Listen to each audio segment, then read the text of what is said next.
The Demon King Manual is actually a suicide guide that trains heroes to kill you for free. Burj Dayas graduates top of his class and follows the rules. He builds a massive tower, kidnaps the princess, and helps the heroes grow. The manual says the stronger the hero, the tastier the soul. He becomes the strongest Demon King in history, but as the hero plunges a blade into his chest, the reality hits. His black flames do nothing. Burj coughs up blood, demanding to know how he lost, but this villain-looking hero just laughs in his face. He tells Burj, "Bro, you are in the wrong field." He explains that if he were a Demon King, he would have assassinated the human king immediately. Instead, Burj built them a gym. The hero grabs Burj by the hair and mocks him. He explains the first floor was full of weak monsters, making it too easy to level up. He says the tower is just a perfect hunting ground. If they kill one king, another just respawns. The party cheers, thanking Burj for the XP farm. They even call him their godfather for raising them so well. Burj realizes he didn't conquer the world, he ran a daycare for his own murderers. The hero says goodbye and slices Burj's head clean off. But as they celebrate over his corpse, Burj's body begins to scream with energy. He decides to take them all to hell with him. The hero spots the glow and screams for everyone to run. Too late. Burj detonates, evaporating the hero's skin and wiping the entire tower off the map. In his final moments, the Demon King bitterly understands that the standard was wrong. He now knows the heroes used it to look down on them. He wishes for just one more chance. He would screw the standards and give them to the orcs instead. A voice pierces the darkness, calling the name Burj Dayas. He wakes up, his eyes snapping open. He looks around in complete confusion, wondering if he is still alive. The voice calls again, urging Burj Dayas to come forward quickly. He recognizes his own name, still in shock. As another person pushes him to ascend the stage, the academy director scolds him. He asks why a brilliant mind is acting like this on his graduation day. Burj Dayas' eyes fall on the red badge, the symbol of graduating from the Demon King Military Academy. He realizes he has traveled back 15 years in time to his own graduation day. The announcer calls for all graduating students to come to the stage. Burj Dayas doesn't know why he has returned, but he knows this is his chance. The students, who will soon be Demon Kings, are told to recite their pledge. As the summa cum laude, Burj Dayas is asked to read it as the representative. The glowing text of the Demon King's standard appears before him. It lists the rules. Demon Kings shall build a tower, kidnap princesses, act as villains, leave clues, develop heroes to acquire energy, and stock lower floors with weak monsters to gradually increase the difficulty. He looks at the words with disgust. He had once memorized these trash rules. He did his best to follow them, and they became the very things that led to his demise and made him a puppet for the heroes. Standing there, he questions why he has to swear once again to follow this for the rest of his life in front of everyone. Knowing the result would be a catastrophe, he feels rage building at the thought of reciting these standards. An official calls to him again, asking him to please read the Great Demon King's standard. Burj Dayas cuts through all expectations with a shocking and blunt refusal. The graduating students look on in confusion and amazement, not understanding what is happening. He doesn't stop there, shouting that he cannot pledge himself to something so unbelievably stupid. He screams that following the standard is a foolish and fucked up act. He then declares loudly for all to hear that the Demon King's standard is trash. The entire hall is frozen in shock and horror at his unprecedented outburst. This was the moment the Demon King Military Academy's best summa cum laude ended up dead last. Archduke Arkin Blarumph slams his fist down, shouting the name Burj Dayas. He threatens immediate execution on the spot for the crime of insulting the Demon King's standards. However, he reconsiders. Considering Burj's previously exemplary conduct and outstanding talent, he will give him one final chance. Burj must withdraw his reckless statement and apologize to the entire demon realm. If he refuses, his assigned deployment will be to Arine. The students begin to whisper nervously, one asking if Arine is the dimension where Demon Kings die by the dozens. Another calls it a death sentence. One student questions why a criminal like him gets another chance, stating he deserves death for insulting the standards and that an apology is not enough.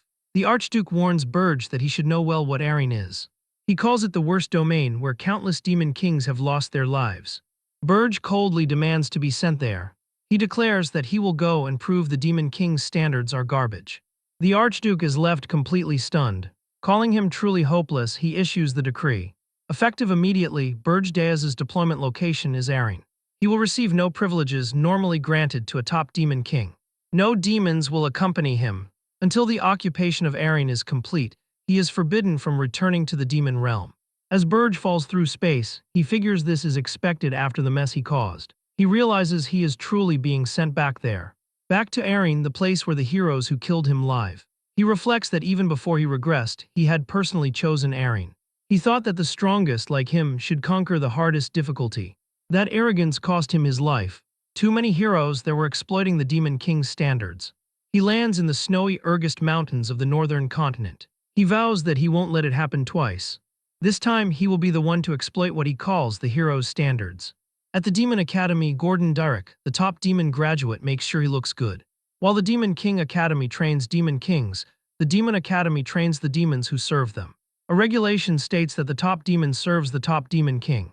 Another student notes that Lucky Gordon will be serving Lord Burge. A third graduate wishes he'd worked a little harder so he could be the one to serve him. Gordon believes all demon kings are great people, but none are as great as Lord Burge. He calls him a once-in-a-millennium prodigy from the lineage of demonic dragons, who will be remembered in demon realm history forever. He thinks graduating in the same year as him is an enormous blessing. He imagines that with Lord Burge, they can conquer any dimension. He fantasizes about a grand statue of the great demon king and his lieutenant. He vows that he too will be engraved on the glorious pages of history. But then the memory shatters his fantasy as he remembers Burge's shocking declaration. The moment his hero screamed that the Demon King's standards are trash. Deep in the Urgest Mountains, Gordon stands before Burge.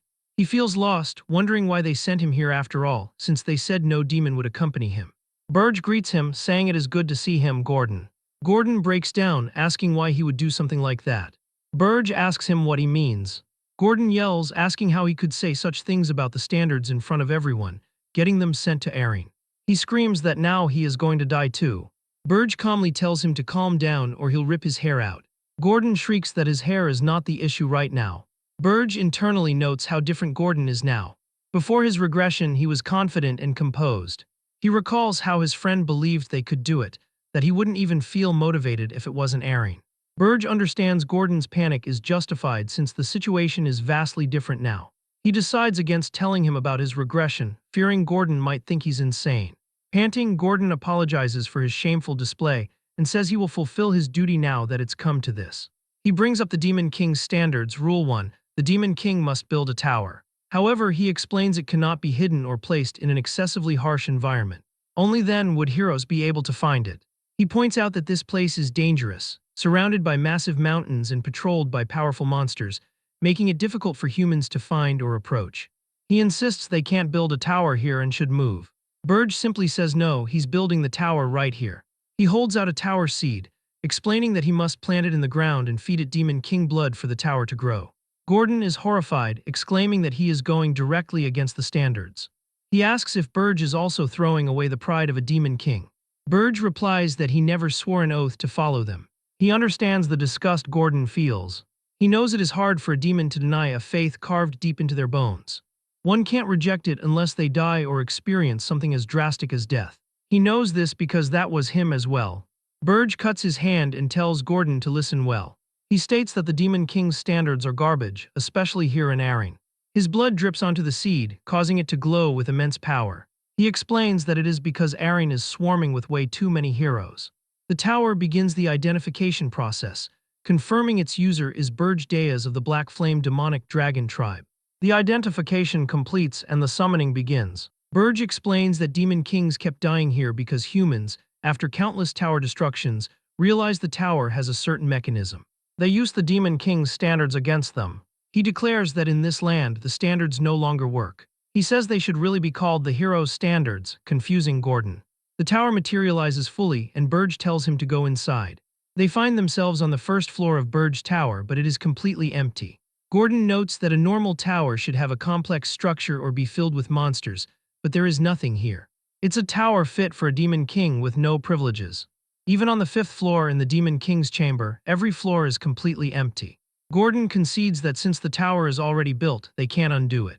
He insists they must at least follow Standards Rule 2, which states the Demon King must kidnap a prince or princess, preferably one close to the throne to yield more demonic energy. He asks to advise the Demon King. Burge allows it. Gordon shows him a map, pointing out that the kingdom of Corzin is the closest to the Urgest Mountains. He urges him to kidnap the princess with the highest succession rank to absorb the kingdom's rage and grow quickly. Gordon braces for refusal, but Burge agrees to do it. Gordon is stunned. Burge states that there is a princess he already has his eye on. He orders Gordon to guard the tower, saying the Demon King's residence must not be empty. Gordon expresses his thanks and relief, thinking Burge is the top Demon King after all. He convinces himself that Burge was just stressed from graduation and that the situation is still salvageable. He asks who Burge is planning to bring. Burge tells him he is going to the country farthest from the tower, the southernmost nation on the continent, the Kingdom of Hilderen. He appears in a dark castle, targeting the one with the least presence among them. He floats before the 13th princess, announcing that he has come to take her. Gordon is horrified, realizing that's the complete opposite of the standards. The princess looks up at him and asks who he is. Burge states that he is the Demon King who has come to kidnap her. With a faint, unsettling laugh, she asks if he is sure he can handle her, shocking him with her boldness. Burge finds her question strange, wondering if she thinks Demon Kings are a joke. He confidently confirms that of course he can, as he is a Demon King. The princess then completely surprises him by agreeing to let him take her. Suspicious of her strange calmness, Burge questions what she is plotting. The princess simply states that since she was born a princess, she always thought something like this might happen one day. He warns her to give up if she hopes to lower his guard. He explains that he is also quite desperate and won't be tricked. The princess denies plotting anything, pointing out that she couldn't have set a trap without knowing he would come. Burge acknowledges her point but can't shake an uncomfortable feeling. Extending her hand, she asks if they shall go. He lifts her into his arms and flies from the castle, returning to his tower in the Urgest Mountains. Gordon rushes to meet him, relieved that he has come back safely. Burge orders him to let the princess stay in a corner of the 4th floor, not the prison. He explains that since she came without much resistance, he is willing to offer her some leniency. Gordon understands and says he has something important to tell the Demon King. On the desolate 4th floor, the princess sits alone on the cold, hard ground. She murmurs to herself that she really has been kidnapped. She notes there is nothing there, no pillows, no blankets, and no maids. It's nothing like her kingdom with its pretty gardens. But with a small smile, she decides that it's not so bad. Back in the Demon King's chamber, Gordon shows Burge an invitation from the Tower of Beasts. He explains that it is a welcome party for the new Demon King. Burge thinks it is not a welcome party at all. He suspects it's just a pathetic attempt by the other Demon Kings to haze him, the newcomer, and throw their weight around. He considers that Demon Kings are fundamentally too proud to join hands with anyone. However, the unprecedented difficulties of Erin have made them go against their pride and work together. He admits to ignoring them before, thinking them weak-minded. But this time, he decides he should at least try to have some light exchanges with them. Burge arrives at the Tower of Beast. He is met by its ruler, Draxon, the Demon King of Beasts, who has ruled the place for 70 years. Draxon asks if he is the new Demon King. He mentions he heard Burge mock the traditional way, but finds him pretty unimpressive.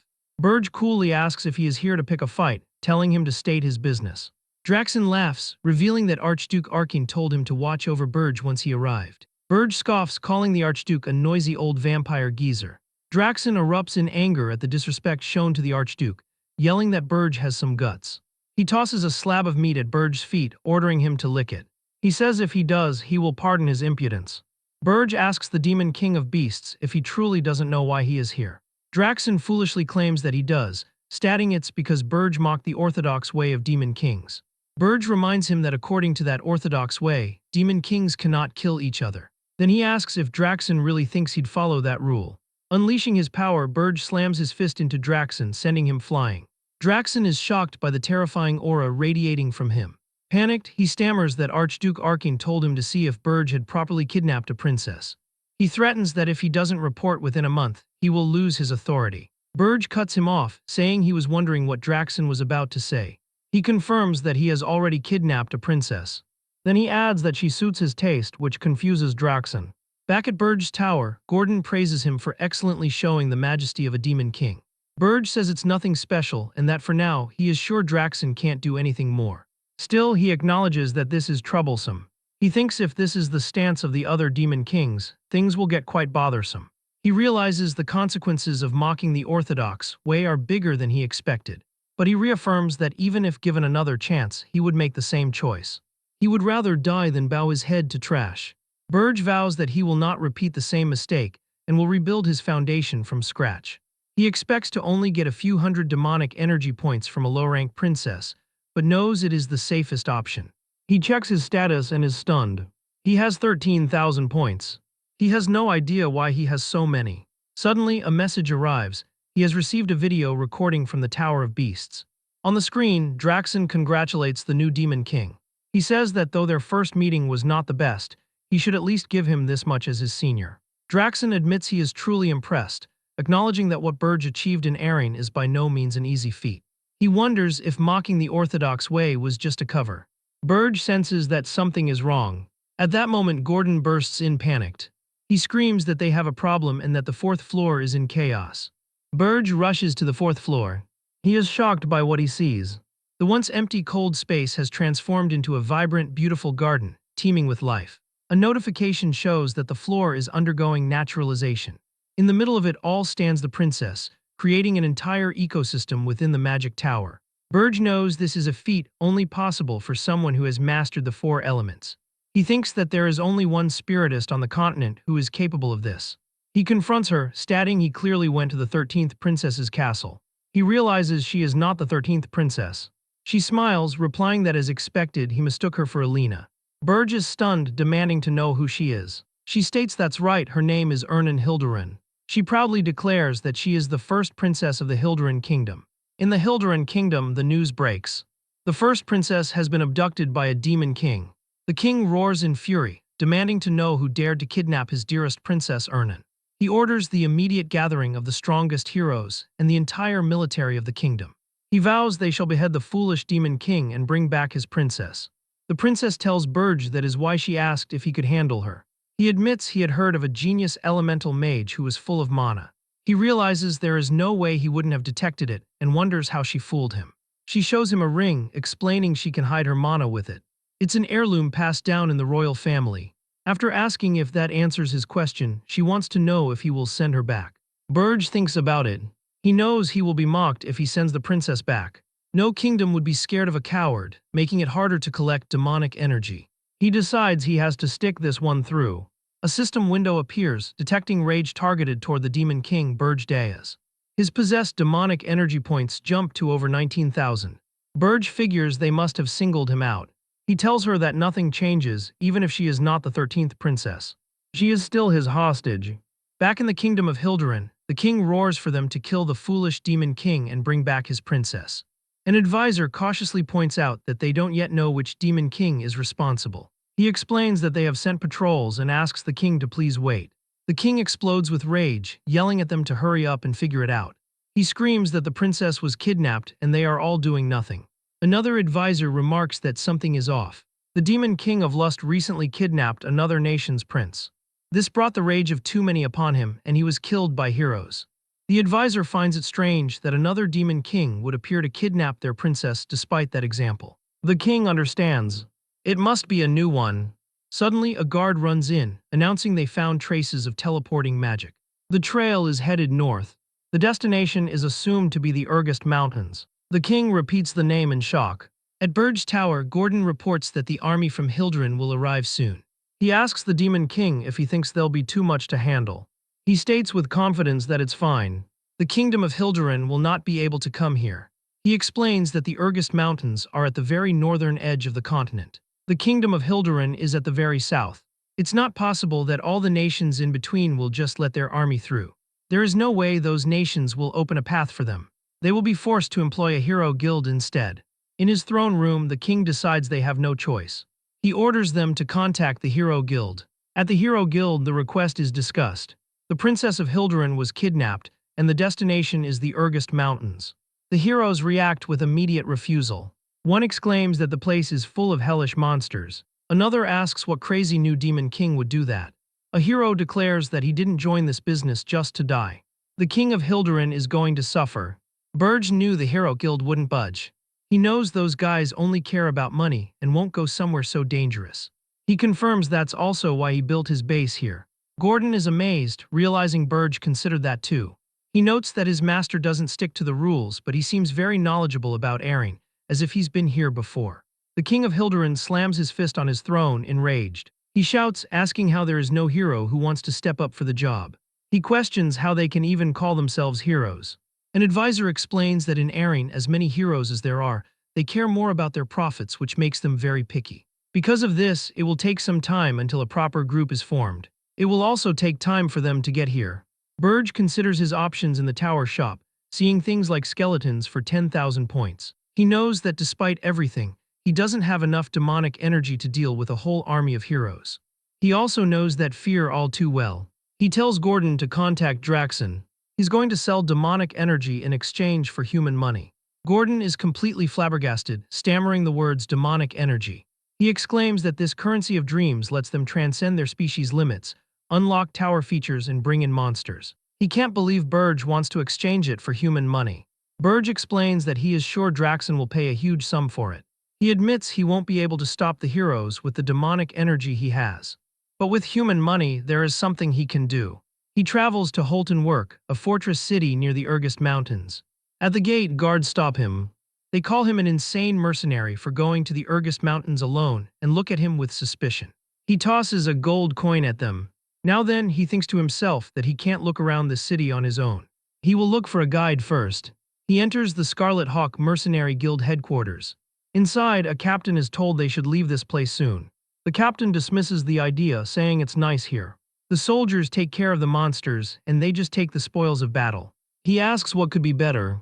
The conversation turns to the news of a new demon king in the Urgest Mountains. One mercenary calls it fake news. Another says the guy must not know demon kings well. They always set up towers where heroes can easily reach them. They also mock the news of the Hilderan princess being kidnapped. One finds it ridiculous that a demon king would go to the very other end of the continent to get her. They note the Hero Guild even turned down the job after hearing the destination. They all agree it must just be a show, a trick to milk more money from the kingdom. The captain laughs, saying they all know how crazy those guys are when it comes to money. From behind him, a voice agrees. The captain jumps, screaming in terror. He whirls around to see Burge, who asks who he is. Burge observes that the mercenaries seem pretty knowledgeable, making them perfect to be his guides. With a smirk, he tells one to stay and the rest to get out. The mercenaries charge, yelling that he infiltrated the place and isn't getting out alive. Burge moves with lightning speed, easily dispatching them. He throws one mercenary into a group of others, scattering them like bowling pins. One of the survivors calls him a monster. Outside, a man complains that they're fighting again. His friend wonders if they ever get tired. Back inside, Burge stands over the last mercenary. He tells the man not to be scared. He'll spare him if he answers his questions. The mercenary trembles and quickly agrees, begging for his life. Burge asks where the slave market is. His guide leads him through the city. At the market, Burge sees that there are only human slaves. He asks if they have anything more rare. The guide's demeanor instantly changes and he says of course, leading him this way. As he walks, Burge thinks about how the man can act so normally after seeing his subordinates get destroyed. He concludes that humans desiring money and demons desiring demonic energy are basically no different. In a flashback, Gordon asks what Burge plans to do with human money. Burge answers that he can buy slaves, specifically the otherworldly species that humans have captured. An elf known for its integrity would be best. His plan is to use the elf as a spy to create chaos among the heroes. Meanwhile, in Hilderan, hero Helen Cargill has arrived. The king welcomes him, saying he trusted the hero would apply for the job. The hero confirms he will rescue the princess. He promises to bring back the demon king's head. He declares he will do it in the name of justice. Burge's plan is to use the elf as a spy and confuse the heroes. He thinks this should be very effective since their species is known for being innocent. At the slave market, the guide asks what kind of slaves Burge is looking for. Burge points to the caged elf and states that he is here to buy him.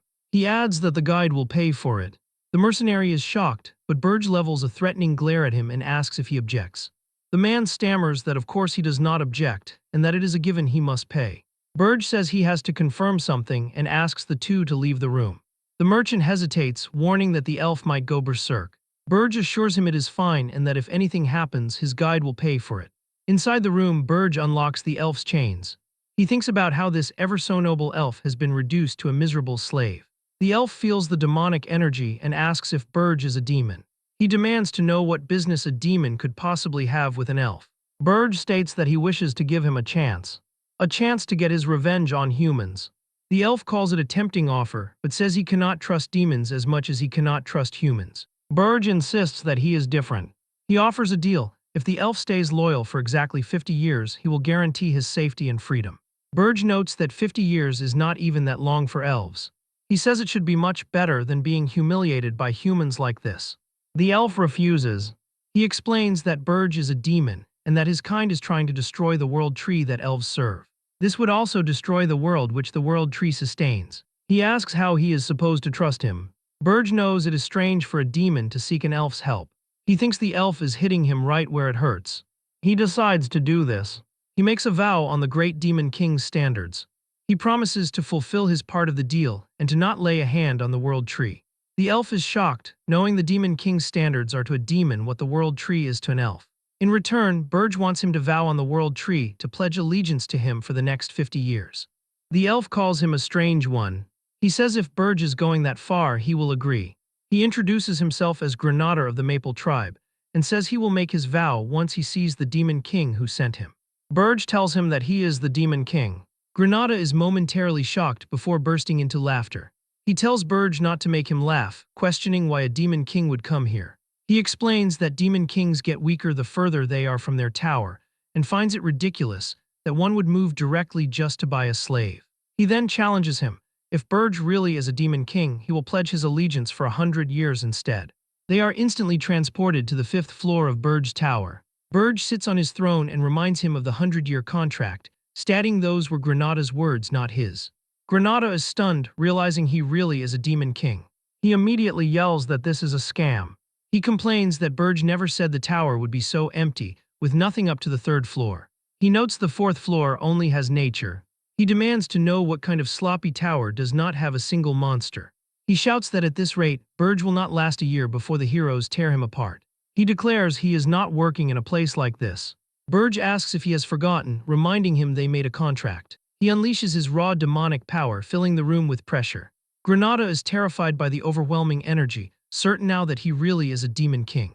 He realizes that the tower might be sloppy, but not one monster of the Urgest Mountains attacked them on the way here. He recalls images of disaster-level monsters. He understands they could not risk messing with them, or rather, they could not risk messing with the demon king. He now sees that a demon king is still a demon king, and that perhaps he really will get his revenge. He kneels and vows on the great name of the world tree that from this moment on, his loyalty is Burge's for the next 100 years.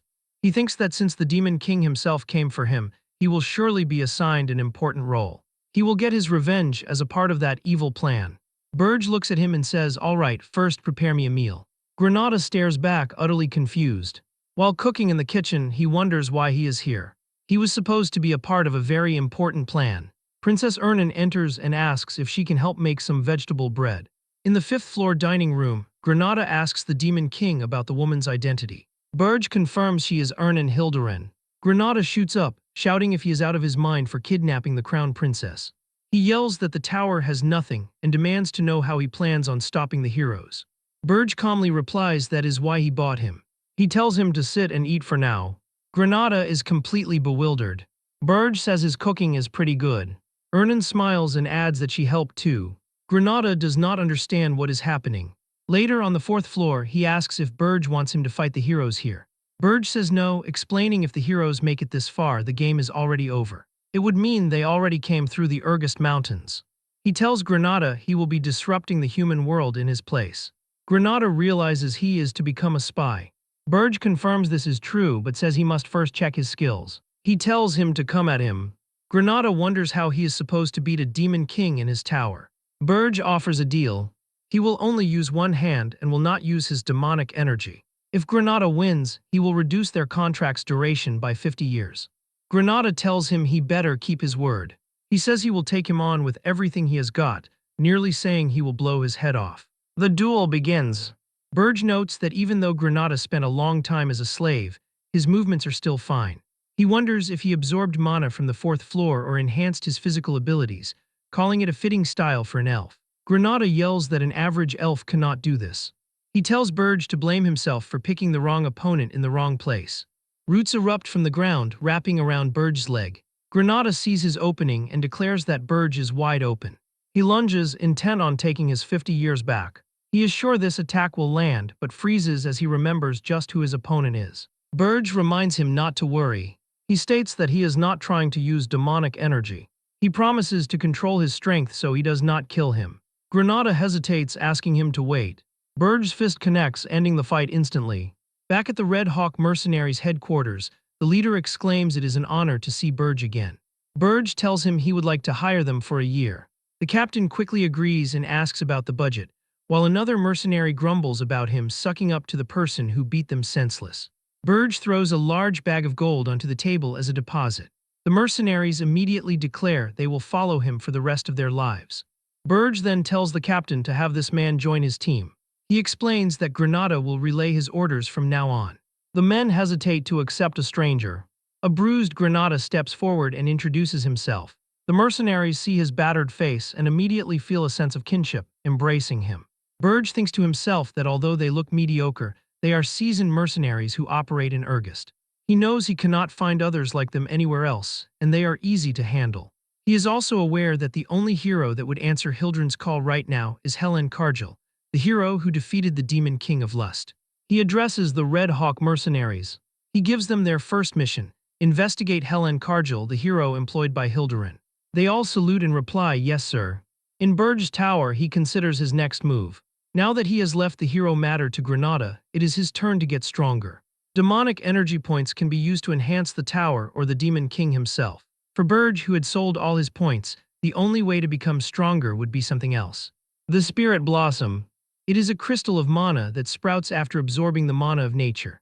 Once it is consumed, it will grant an immense boost in strength. Here in the Urgest Mountains, with the harsh mana storms and powerful monsters, nature is nearly untouched by humanity. As a result, spirit blossoms have spent long years naturally absorbing the mana of nature. Their energy has become even more refined. Truly, it is a treasure trove of spirit blossoms. Burge thinks that for demons, it is not as effective as demonic energy, but it is better than nothing. He tells Gordon he is going to find some spirit blossoms. Gordon warns that it is risky to go without prior preparations. He says it is akin to finding a needle in the desert. Gordon, Burge's aide, adds that monsters are no different from beasts. They will surely attack once they see an opening. Burge knows he can deal with the monsters easily. But finding the spirit blossoms will be difficult, just as Gordon said. He acknowledges this unless he had an excellent mana detector. A knock on the door interrupts them. Ernan peeks into the room and asks if they are busy. Both Burge and Gordon are surprised. Outside, Ernan runs around excitedly with her spirits. She tells Burge she is so excited. She admits to being more than just a little bored lately. She reminds him he has to keep his promise to let her decorate the 4th floor as she wants. Burge thinks about how she has already decorated to her taste. He wonders how far she will take it, and believes the very idea of decorating a Demon King's tower is already crazy. Ernan did not think she would be able to leave the tower and is happy she came by to check. Suddenly, Burge sweeps her into his arms, telling her to hold on tight. He takes flight, startling her. She protests, saying she is not ready. As they soar through the sky, she looks at the world in awe. She realizes she had not noticed because it was dark on the day she was kidnapped. The world is just so vast. She reflects on her past, where every day just repeated itself. Magic training, studying rulership, then repeating. She thought she was going to do that until the day she died. She tells the Demon King that she is probably the only person who has ever flown over the Urgest Mountains. Burge simply says he does not care. He starts to address the princess, but she interrupts him. She insists that he call her Ernan. She reasons that they are going to be seeing each other for some time, so that will be for the better. Burge thinks he may have let her take things her way a little too much. He warns her that it seems she keeps forgetting her place and threatens to move her to the underground prison. She apologizes and says okay. He orders her to use her spirits to find the spirit blossoms.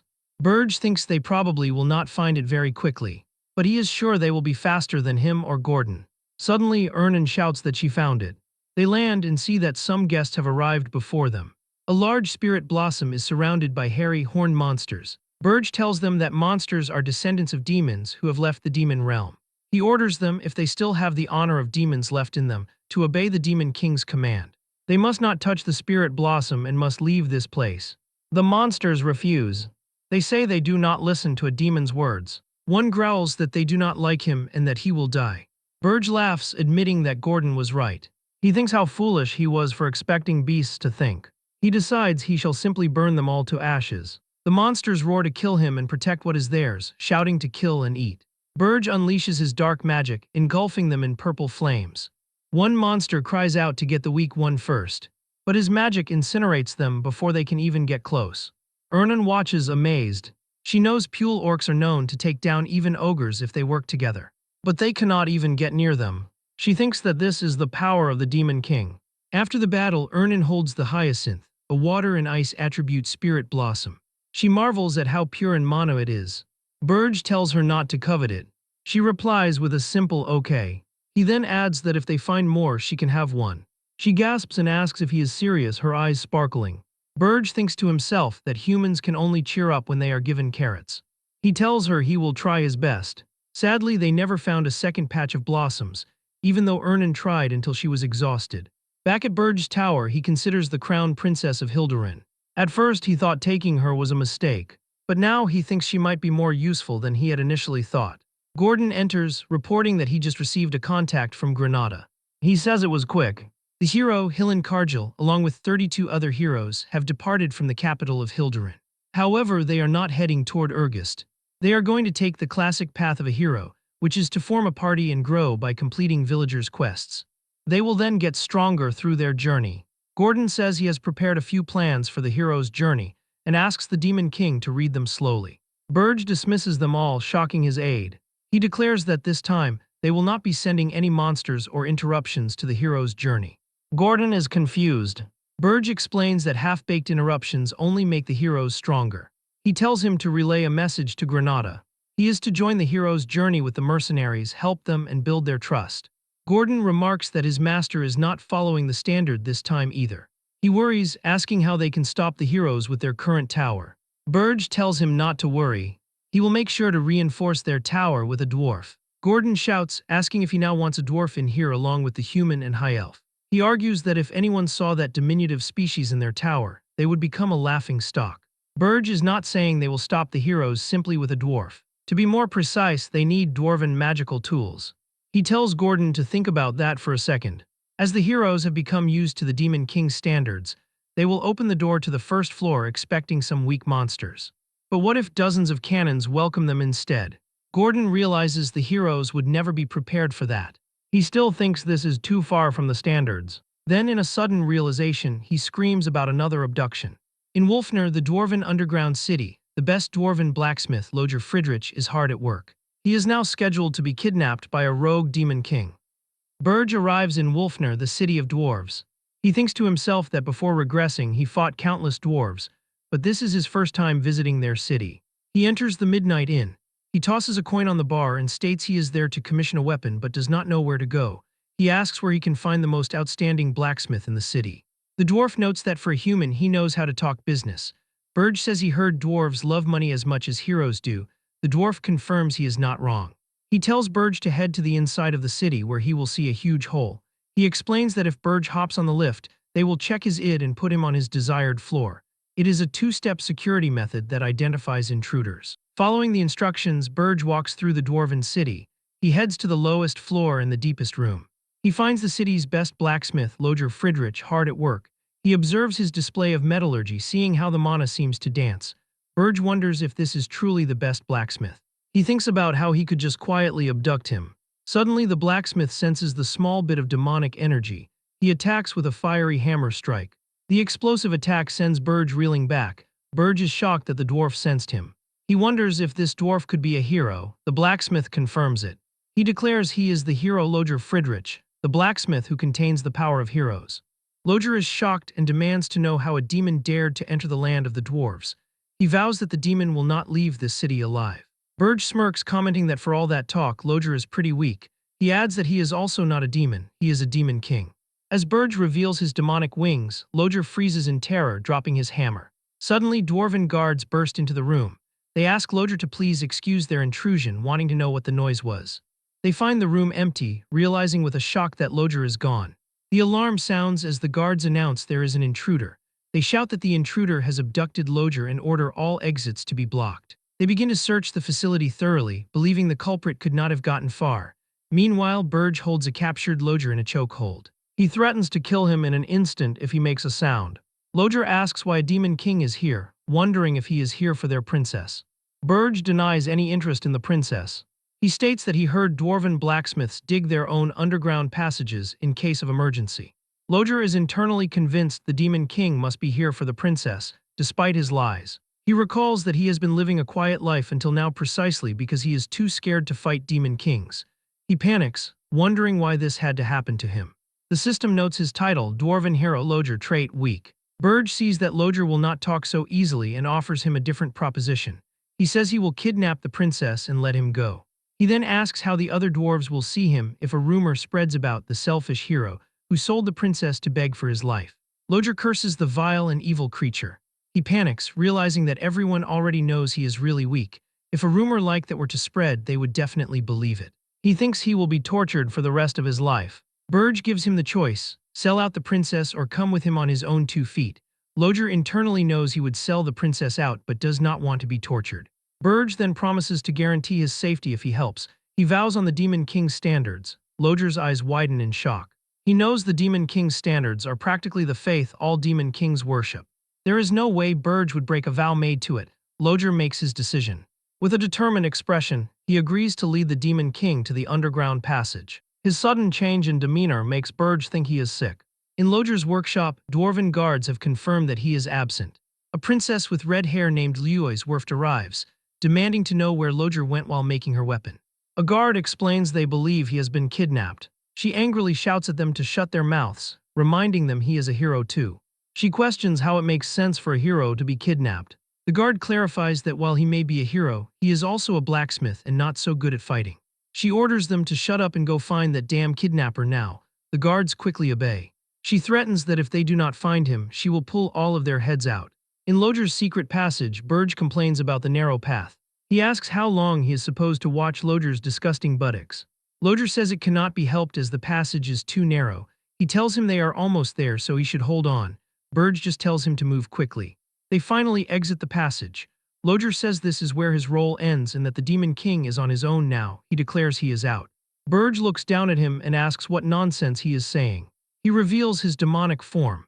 Lodger cries out that he made a vow on the Demon King's standards to guarantee his safety. Burge asks if he means that garbage. He tells Lodger he does not give a damn about it. Lodger is stunned, wondering what kind of Demon King this is. Burge contemplates what he should do with him. Lodger trembles with fear, regretting he did not just sell the princess out. He declares that he is quite useful and that no one can match him in metallurgy. He offers to craft any weapon Burge wishes. Burge asks if he, a hero, is willing to work for him, a Demon King.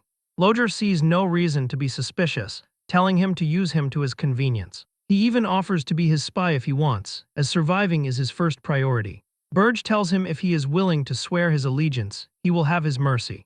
Lodger bows deeply, thanking him profusely and hailing the great Demon King.